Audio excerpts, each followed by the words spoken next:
Shalom, yang saya hormati Bapak Furkoni Yudhistira SSIMkom dan teman-teman semua. Kami dari kelompok 3 kelas S7E yang beranggotakan saya pribadi Muhammad Alf Yusuf dan satu rekan saya lainnya Ibnu Sabila. Pada kesempatan kali ini, saya akan mempresentasikan materi tentang induksi rules, case based reasoning atau CBR, dan juga komputasi syaraf. Sebelum saya mulai, saya ingin menjelaskan dulu nih ke teman-teman sekalian, apa sih induksi rules, case based reasoning, dan juga komputasi syaraf ini, supaya teman-teman mempunyai gambaran ketika saya menjelaskan materinya nanti. Nah, jadi teman-teman, induksi rules, CBR, dan juga komputasi syaraf adalah metode penyelesaian masalah dengan pendekatan yang berbeda. Jadi, ketika terjadi satu situasi yang sama, bisa ditarik ke solusi yang berbeda. Nah, lanjut, pengertian induksi. Induksi adalah proses penalaran yang menarik kesimpulan umum dari contoh atau data yang spesifik. Melalui induksi, pola dalam data dapat dikenali dan diubah menjadi aturan yang lebih luas. Berbeda dengan deduksi yang berawalan dari aturan umum, induksi justru bergerak dari kasus khusus menuju kesimpulan umum. Dalam sistem berbasis pengetahuan, induksi digunakan untuk menghasilkan aturan baru yang membantu pengambilan keputusan secara sistematis. Lanjut, pengertian rule. Rule adalah sebuah aturan yang menyatakan hubungan antara kondisi dan hasil dalam bentuk pernyataan if then. Aturan ini digunakan untuk mempresentasikan pengetahuan sehingga sistem dapat memberikan respon atau keputusan yang konsisten sesuai dengan data yang tersedia. Jadi, induksi rule merupakan proses pembentukan aturan berdasarkan pola yang ditemukan dari data. Dengan cara ini, pengetahuan baru dapat dihasilkan secara otomatis tanpa harus dirumuskan satu persatu. Hasil dari induksi rule dapat digunakan untuk mendukung sistem pakar dalam mengambil keputusan yang tepat. Nah, ini contoh algoritma induksi rule yang sering digunakan, yaitu ID tree. Algoritma ini membangun decision tree dengan memilih atribut terbaik berdasarkan nilai information gainnya. ID tree populer dalam pembelajaran mesin karena sederhana namun efektif dalam menyelesaikan masalah klasifikasi. ID tree atau singkatan dari Interactive Dichotomizer Tree adalah algoritma yang digunakan untuk membuat pohon keputusan secara bertahap. Algoritma ini memilih atribut dengan nilai information gain tertinggi sebagai titik awal, kemudian membagi data hingga diperoleh klasifikasi yang jelas. Dengan cara ini, ID tree membantu menemukan pola yang terstruktur dari data. Nah, sebelum saya lanjut, saya punya contoh induksi rule ID tree ini. Nah, ini contoh pola decision tree dari pola ID tree ini, teman-teman. Bisa dilihat cuaca di sini menjadi information gain tertinggi sebagai awal mulanya.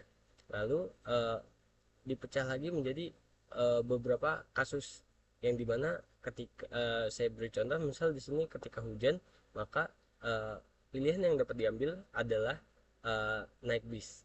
Dan ada beberapa situasi juga ketika cuaca cerah atau berawan, maka dibuat kondisi-kondisi baru lagi yang bisa diklasifikasikan.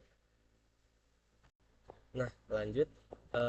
Adapun keuntungan dan kesulitan induksi rules, yang pertama, keuntungan dari induksi rules ialah dapat digunakan untuk hal-hal yang rumit dan lebih menguntungkan secara komersial. Yang kedua, rule yang dihasilkan bisa dikaji ulang oleh pakar dan jika diperlukan bisa dimodifikasi.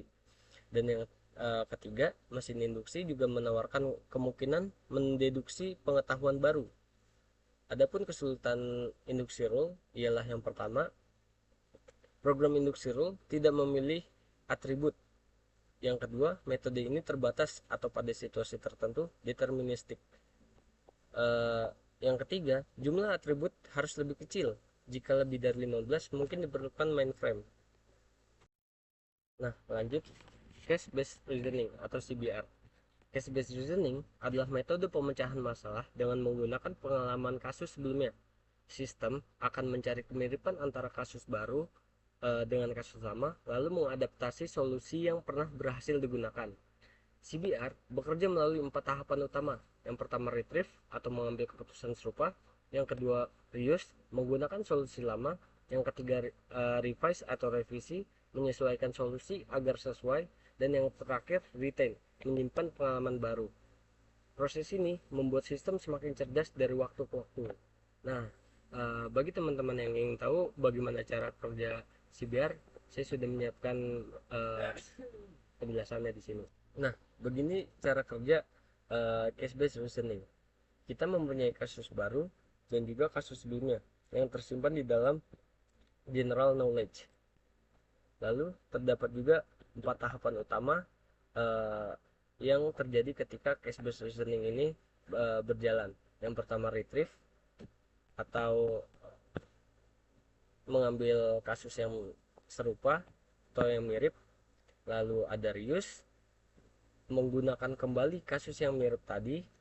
Lalu ada revise atau merevisi kasus yang mirip mirip sebelumnya.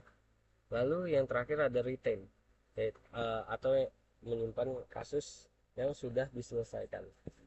Baik, saya akan mulai dari kasus baru dulu nih. Dari kasus baru, hal yang pertama kali kita lakukan adalah mengambil kasus sebelumnya yang mirip atau serupa. Kita jadikan contoh kasus baru dan juga retrieve case ini.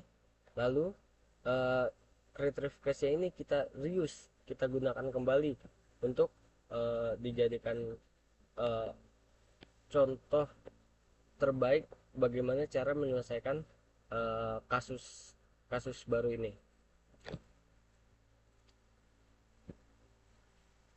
Lalu dari kasus yang diambil ini, dia menjadi kasus yang akan diusulkan. Dari kasus yang diusulkan ini bisa kita revisi bagian-bagian mana saja yang perlu direvisi, karena tidak semua walaupun kasusnya mirip, tidak semua halnya itu selalu sama. Makanya dari setelah langkah ketiga ini, sebelum kita menyimpannya atau sebelum kita berhasil menyelesaikan kasus baru ini, kita akan menanya dulu kepada usernya apakah ini cocok atau tidak. Setelah cocok, baru kita menyimpan kasus ini ke dalam general knowledge, atau kita bisa juga mempelajari kasus ini yang kemudian nantinya akan masuk ke dalam general knowledge juga. Makanya tadi ketika di PowerPoint ini,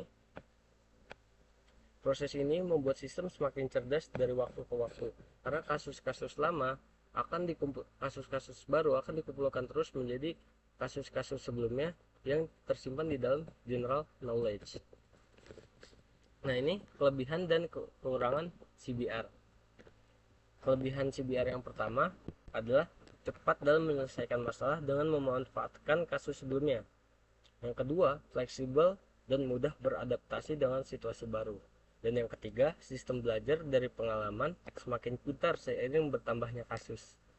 Adapun kekurangan CBR adalah yang pertama, bergantung pada kualitas dan kelengkapan basis kasus. Yang kedua, solusi kurang tepat jika kasus lama tidak relevan. Dan yang ketiga, pencarian kasus mirip bisa lambat jika data terlalu banyak. Lanjut, yang terakhir adalah komputasi syaraf. Komputasi syaraf adalah salah satu pendekatan dalam sistem berbasis pengetahuan yang meniru cara kerja otak manusia melalui jaringan syaraf tiruan. Metode ini memanfaatkan neuron buatan untuk mengenali pola, mengolah data, dan menghasilkan keputusan. Data historis digunakan sebagai bahan pembelajaran sehingga sistem mampu menemukan solusi untuk masalah baru tanpa harus diberi aturan secara eksplisit. Akuisisi pengetahuan otomatis. Akuisisi pengetahuan otomatis merupakan proses memperoleh pengetahuan dengan memanfaatkan kasus-kasus yang sudah terjadi sebelumnya. Proses ini dilakukan secara otomatis menggunakan perangkat lunak atau aplikasi yang berfungsi mengekstraksi informasi dari data yang ada. Dengan cara ini, sistem dapat belajar dari pengalaman historis dan menggunakan hasil pembelajaran tersebut untuk menyelesaikan masalah baru. Pendekatan ini membuat pengambilan keputusan menjadi lebih cepat, efisien, dan konsisten dibanding dengan metode manual atau semi otomatis. Peran pakar dan kebutuhan data. Dalam komputasi syaraf, peran pakar tetap dibutuhkan meskipun sistem sudah mampu belajar dari data historis. Pakar berfungsi untuk memvalidasi dan memverifikasi hasil yang dihasilkan oleh sistem agar dapat tetap relevan dan akurat. Selain itu, komputasi syaraf juga sangat bergantung pada ketersediaan data historis dalam jumlah besar. Semakin banyak variasi data yang digunakan, semakin baik kemampuan sistem dalam mengenali pola dan menghasilkan solusi. Dengan demikian, kombinasi antara validasi pakar dan kualitas data historis menjadi kunci utama keberhasilan penerapan komputasi syaraf ini.